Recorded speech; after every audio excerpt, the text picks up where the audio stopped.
tu comprends bien le français. Mais dès que tu regardes ou que tu écoutes les actualités en français, tu bloques. Ça va trop vite. Les journalistes utilisent des phrases longues. Tu rencontres des mots ou des expressions que tu n'as jamais vues. Salut, moi c'est Manon pour Oh là la French Course. Et aujourd'hui, je vais t'aider à comprendre les actualités en français expliquées pas à pas. On va voir ensemble le vocabulaire utilisé dans les médias, les expressions typiques du français journalistique et les expressions qu'on retrouve très souvent dans les infos en français. L'objectif que tu arrives à suivre les actualités en français et que tu puisses aussi comprendre mieux le français. Avant de commencer, laisse-moi te présenter la Olala French School. C'est mon école de français en ligne conçue spécialement pour les apprenants anglophones et européens. Tu accèdes à des centaines de leçons du niveau A2 à C1. Tu pratiques chaque semaine avec des professeurs natifs qui t'aident et t'encouragent. Tu reçois des corrections personnalisées pour progresser plus vite. Mais la bonne nouvelle, c'est que tu peux tester gratuitement pendant 7 jours sans engagement. Donc teste dès maintenant la Olala French School et rejoins-nous. Le lien est dans la description, mais aussi dans les commentaires. La jeune génération, surnommée la génération Z, se mobilise et se révolte dans le monde entier, du Népal à Madagascar en passant par le Maroc. Des milliers de jeunes protestent dans les rues, menant à la chute du pouvoir en place dans certains cas, comme c'était le cas au Népal. Alors, on a plusieurs mots ici très courants dans les actualités. On avait se mobiliser. Les jeunes se mobilisent, donc ils se rassemblent et souvent pour une cause. Donc ils se mobilisent, ils se regroupent et ils vont faire une action ensemble, se mobiliser. On avait donc se révolter. Ici, dans ce cas-là, on parle des jeunes qui se révoltent, qui ne sont pas d'accord avec le gouvernement en cours, et ils se révoltent et ils protestent. On a le verbe protester. Verbe protester, donc c'est comme ici, on le voit.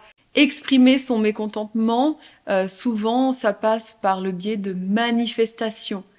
Manifester, faire des manifestations, donc c'est aller dans les rues. On a souvent des banderoles et on indique, on exprime son mécontentement, on exprime sa colère. Mais alors, quelles sont leurs revendications? Comment expliquer une telle vague en quelques semaines? Salut, c'est Hugo, j'espère que vous allez bien, j'espère que vous avez passé un bon week-end. On a d'autres mots importants, leurs revendications. Une revendication du verbe revendiquer. Donc c'est quand on revendiquait quelque chose, c'est demander quelque chose et l'exprimer. Souvent par les manifestations, quand on fait une manifestation, on revendique quelque chose, on exige quelque chose, ou on exprime un argument fort par une revendication. Et il y avait cette vague, il parle de vague de protestation, cette vague, donc une vague, j'imagine que tu vois ce que c'est, a wave, une vague, mais ici il exprime le fait que dans plusieurs pays, Maroc, Madagascar, Népal, il y ait ces révoltes. Et une vague, c'est comme une propagation, c'est qu'il y a beaucoup, que ça se propage dans le monde entier en fait, une vague de manifestations. Bonsoir et bienvenue à tous dans l'actualité de ce lundi. Alerte rouge dans la région de Valence, 11 mois après les inondations catastrophiques qui avaient fait plus de 230 morts. La troisième ville d'Espagne subit à nouveau de très fortes pluies. Nos reporters sont sur place. Alerte rouge, genre on a ces codes quand on parle de météo, de catastrophes naturelles. En France, je sais pas si, je suppose que dans les autres pays européens aussi, on a vert, tout va bien, orange, c'est risqué, et rouge, c'est le niveau extrême, évidemment, où c'est conseillé de pas sortir de chez soi, de faire très attention. Et on a la ville de Valence en Espagne, où il y a des fortes inondations. Donc les inondations, c'est quand il y a beaucoup de pluie et que l'eau reste dans les rues et crée ce qu'on voit sur les images de fortes inondations. Donc on peut dire Valence inondée, la ville est inondée. elle subit de fortes inondations. La paix est-elle enfin à portée de main au Proche-Orient? Le Premier ministre israélien Benjamin Netanyahou est en ce moment même à la Maison-Blanche. Donald Trump doit lui soumettre un plan de paix qui mettrait fin à la guerre à Gaza. La paix est à portée de main. Ça, c'est une expression pour dire à portée de main, c'est-à-dire est-ce qu'elle n'est pas loin? Est-ce qu'on pourrait saisir la paix? Donc la paix, c'est la fin de la guerre, évidemment. La paix est à portée de main. Est-ce qu'on pourrait enfin avoir la paix? Est-ce qu'une paix est possible entre Gaza et Israël? Les chiffres inquiétants de la violence contre les médecins, plus 26% d'agressions, de menaces et d'insultes l'an dernier. Vous verrez comment les cabinets médicaux se protègent contre la colère de certains patients. Agression, insulte, menace. Donc voilà, une agression, ça va être quand une autre personne va attaquer, quand une personne va attaquer une autre personne. Ça peut être une agression physique, donc avec des violences physiques, des coups. Ça peut être aussi une agression verbale, avec justement des insultes. Une agression verbale, c'est d'insulter quelqu'un, de l'attaquer par les mots. Et menacer, c'est le niveau extrême de l'agression verbale. C'est quand on va le souvent menacer de mort ou de blessure. On va lui indiquer que s'il ne fait pas ce qu'on demande, il y aura des conséquences. C'est une menace. Dans ce journal également, nous vous dévoilerons en exclusivité le prix des pièces détachées automobiles, notamment les phares et les essuie-glaces. Une sévère inflation est passée par là. Une sévère inflation. Je pense que le mot inflation, on le connaît tous en ce moment. C'est le coût de la vie qui augmente, l'inflation.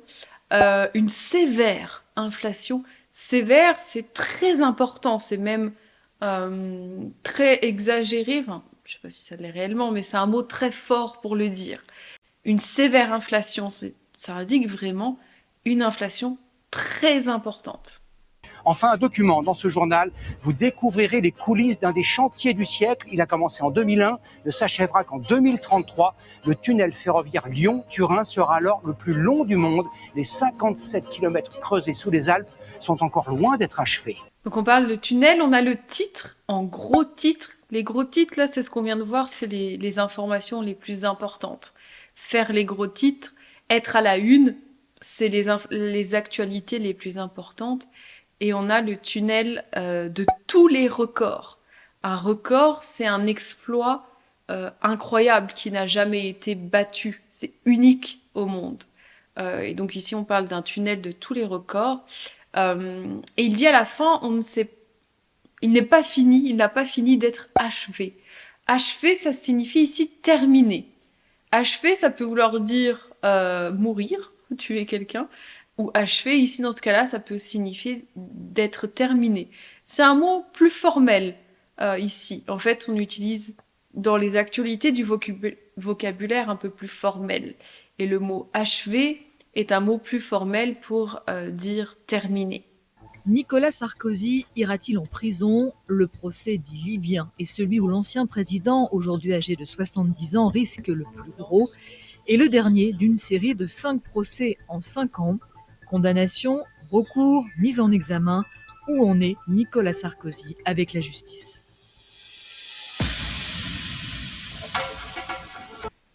Donc là, on parle, je ne sais pas si tu as entendu parler de cette affaire, donc l'ancien président Nicolas Sarkozy qui est en jugement dans le procès libyen, donc lié à la Libye et avec Kadhafi. On a une expression intéressante, risquer gros. L'ancien président risque gros, c'est-à-dire qu'il risque, qu'il va avoir de lourdes conséquences. Donc là, on indique qu'il peut avoir, je crois qu'il a eu 5 ans de prison. Donc il risque gros, il risque une sentence, une pénalité forte, importante. Un rapport potentiellement explosif qui est publié par un très sérieux groupe de réflexion britannique. Un adjectif ici, explosif. Un rapport potentiellement explosif. Donc explosif, ça vient d'une explosion. Ici encore, c'est pour indiquer que ça peut avoir de lourdes conséquences. Que ce rapport dont elle va nous parler peut avoir des conséquences très fortes géopolitiquement entre les pays. Ça peut exploser, peut-être briser des accords ou au contraire créer une guerre dans le pire des cas. Sur une entente entre Pékin et Moscou au sujet de Taïwan. On a le mot une entente, donc c'est des mots d'actualité avec la situation géopolitique. Une entente entre deux pays, c'est des accords, ils s'entendent, donc ils sont sur la même longueur d'onde, ils se comprennent et ils sont peut-être ensemble, alliés. Bon, pour l'instant peut-être pas alliés, pas encore, mais il y a quand même une discussion plutôt positive entre les deux. Des documents qui ont été identifiés, Sylvia, et qui nous donnent énormément d'éléments très précis. Oui, c'est le Royal United Services Institute qui se base sur 800 documents dévoilés par des hackers, des activistes qui s'appelleraient Black Moon et qui auraient été authentifiés, ces documents, par cet institut britannique. C'est le Figaro qui nous en parle. Et voici ce qu'il dit, c'est que la Russie aide la Chine à s'emparer de Taïwan. On a le mot ici s'emparer. S'emparer, c'est prendre quelque chose. Le mot prend tout son sens ici, c'est le prendre et sans demander la permission. Donc ici, oui, voilà, si la Chine s'empare de Taïwan, ils prennent Taïwan et sans demander la permission, évidemment. S'emparer de quelque chose. Dis-moi en commentaire quelle expression ou quel mot tu as découvert aujourd'hui grâce à cette vidéo. Et rappelle-toi que si tu veux transformer ta compréhension passive en compréhension active, rejoins la Olala French Call. Le lien est juste là dans la description. Merci d'avoir regardé, abonne-toi, aime cette vidéo et on se retrouve très vite pour de nouvelles aventures en français bien sûr.